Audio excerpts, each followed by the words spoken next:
¿Quién fue Junia, una mujer apóstol en la Biblia? En los últimos años, Romanos 16:7 se ha convertido en un campo de batalla teológico. Algunos usan este versículo para argumentar a favor de la autoridad pastoral femenina e incluso para validar la idea de apóstoles modernos. Pero ¿qué dice realmente la Biblia y la historia sobre esta misteriosa figura? ¿Estamos interpretando el texto correctamente o lo estamos forzando para que se ajuste a nuestras ideas? Hoy vamos a sumergirnos en un análisis profundo, honesto y bíblicamente fundamentado para descubrir la verdad sobre Junia. Comencemos por leer el texto clave. En su carta a los Romanos capítulo 16 versículo 7 el apóstol Pablo escribe: saludad a Andrónico y a Junia, mis parientes y mis compañeros de prisiones, que son muy estimados entre los apóstoles, y que también fueron antes de mí, en Cristo. A simple vista, parece un saludo más entre muchos otros que Pablo envía al final de su carta. Sin embargo, la controversia se centra en dos preguntas fundamentales. Primero, ¿era Junia un hombre o una mujer? Y segundo, el texto afirma que ella era una apóstol, o simplemente que era muy respetada por los apóstoles. Estas dos preguntas son cruciales, y las respuestas tienen implicaciones teológicas importantes. Vamos con la primera pregunta. ¿Junia era hombre o mujer? Si buscas en algunas traducciones antiguas, podrías encontrar el nombre Junias en masculino. Esto ha llevado a algunos a pensar que se trataba de un hombre. Sin embargo, la evidencia histórica es abrumadora. Junia era un nombre femenino muy común y bien documentado en el mundo grecorromano de la época. Por el contrario, no existe ni una sola evidencia histórica sólida de que Junias haya sido un nombre masculino real. Es como si hoy intentáramos decir que el nombre Julia es en realidad un nombre de hombre llamado Julio. Simplemente no encaja. Pero lo más revelador es cómo la iglesia primitiva entendió este nombre. Grandes pensadores y padres de la iglesia como Orígenes, Jerónimo, Ambrosio y sobre todo Juan Crisóstomo. Todos ellos reconocieron sin dudarlo que Junia era una mujer. Crisóstomo, uno de los predicadores más importantes de la historia cristiana, habló de ella con gran admiración. Entonces, ¿de dónde salió la idea de que era un hombre? Fue mucho más tarde, durante la Edad Media, cuando algunos copistas, probablemente preocupados por las implicaciones doctrinales de tener a una mujer tan destacada, comenzaron a cambiar el nombre a Junias. Fue un cambio motivado por un prejuicio teológico, no por evidencia textual o histórica. Así que, la conclusión histórica es clara y contundente.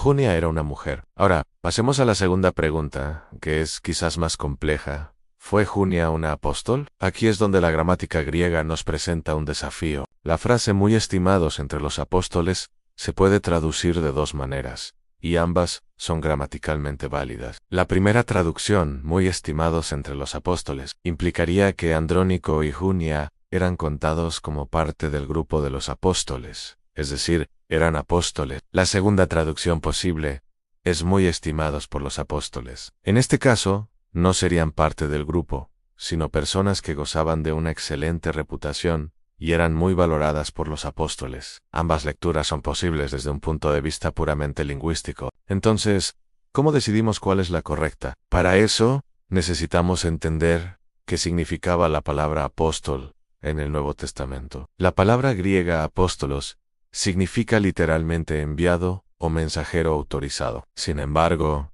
el Nuevo Testamento la usa con dos significados distintos. El primero es un sentido técnico y fundacional. Se refiere al oficio apostólico de los 12, a quienes se les unieron Matías y de una manera única el apóstol Pablo. Estos apóstoles fundacionales tenían características muy específicas.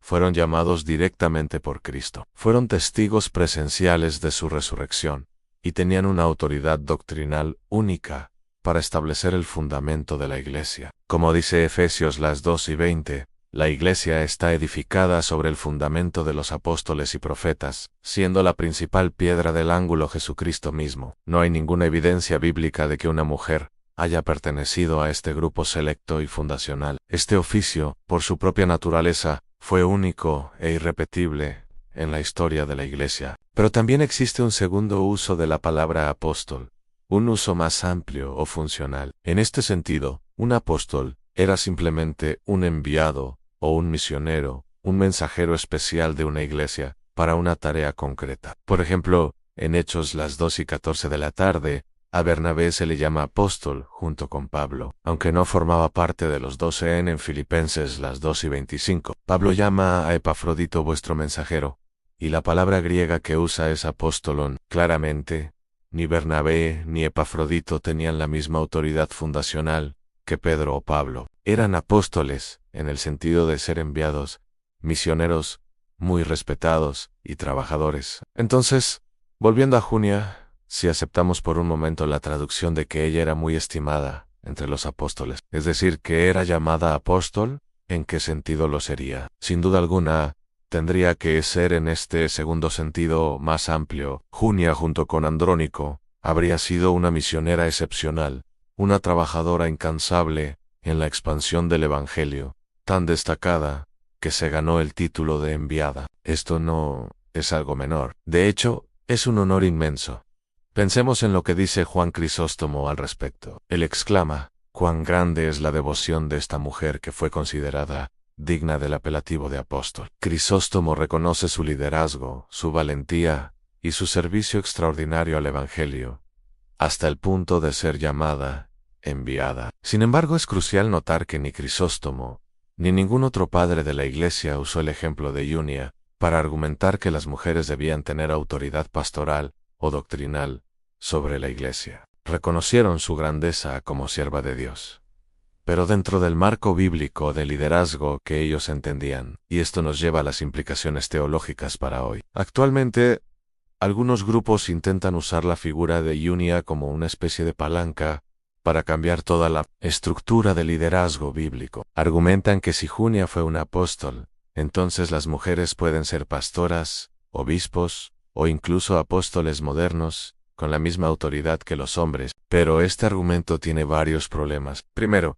se basa en la traducción más favorable a su postura, ignorando que la otra es igualmente posible. Segundo, y más importante, ignora la distinción crucial entre el apostolado fundacional y el apostolado en un sentido amplio. Y tercero, intenta que un versículo de saludo, Romanos 16:7, anule y reinterprete pasajes mucho más claros y didácticos sobre el liderazgo y el orden en la Iglesia, como los que encontramos en un Timoteo o en un Corintios. La sana teología no funciona así. No construimos doctrinas importantes a partir de pasajes ambiguos o descriptivos, sino a partir de las enseñanzas claras y prescriptivas de la Escritura. Desde una perspectiva evangélica como la bautista, la conclusión es equilibrada. Creemos que el apostolado fundacional, el de los 12 y Pablo, cesó con la muerte del último apóstol. Ya no hay apóstoles con esa autoridad doctrinal única. También creemos firmemente que Dios ha usado y sigue usando a mujeres de maneras increíblemente poderosas en la historia de la Iglesia. Mujeres como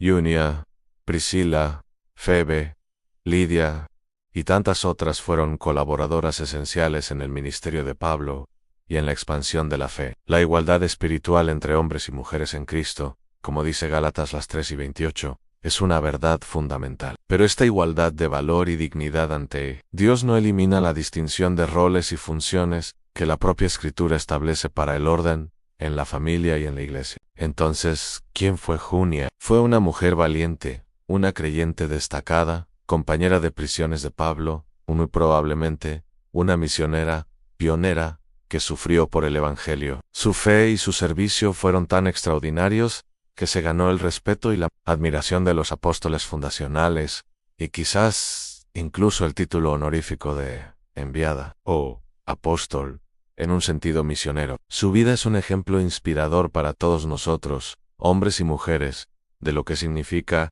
entregarse por completo a la causa de Cristo. En conclusión, la evidencia histórica nos muestra que Junia era una mujer. La evidencia lingüística nos permite dos lecturas del texto, pero ninguna de ellas obliga a concluir que tenía una autoridad apostólica fundacional. Y la evidencia teológica y bíblica nos enseña que, aun si fue llamada apóstol, fue en un sentido misionero, y no como una base para alterar el diseño bíblico del liderazgo eclesial. Junia no es una herramienta para impulsar ideologías modernas, sino un testimonio eterno de fidelidad, servicio y compromiso con el Señor Jesucristo. Su legado nos desafía a todos a servir a Dios con todo nuestro corazón donde sea que Él nos llame. Gracias por acompañarme en este estudio. Espero que haya sido de bendición y claridad para tu vida. Si te ha gustado este video y quieres seguir profundizando en la palabra de Dios de una manera seria y fundamentada, no olvides suscribirte al canal y activar la campanita para no perderte ningún contenido. Que Dios te bendiga.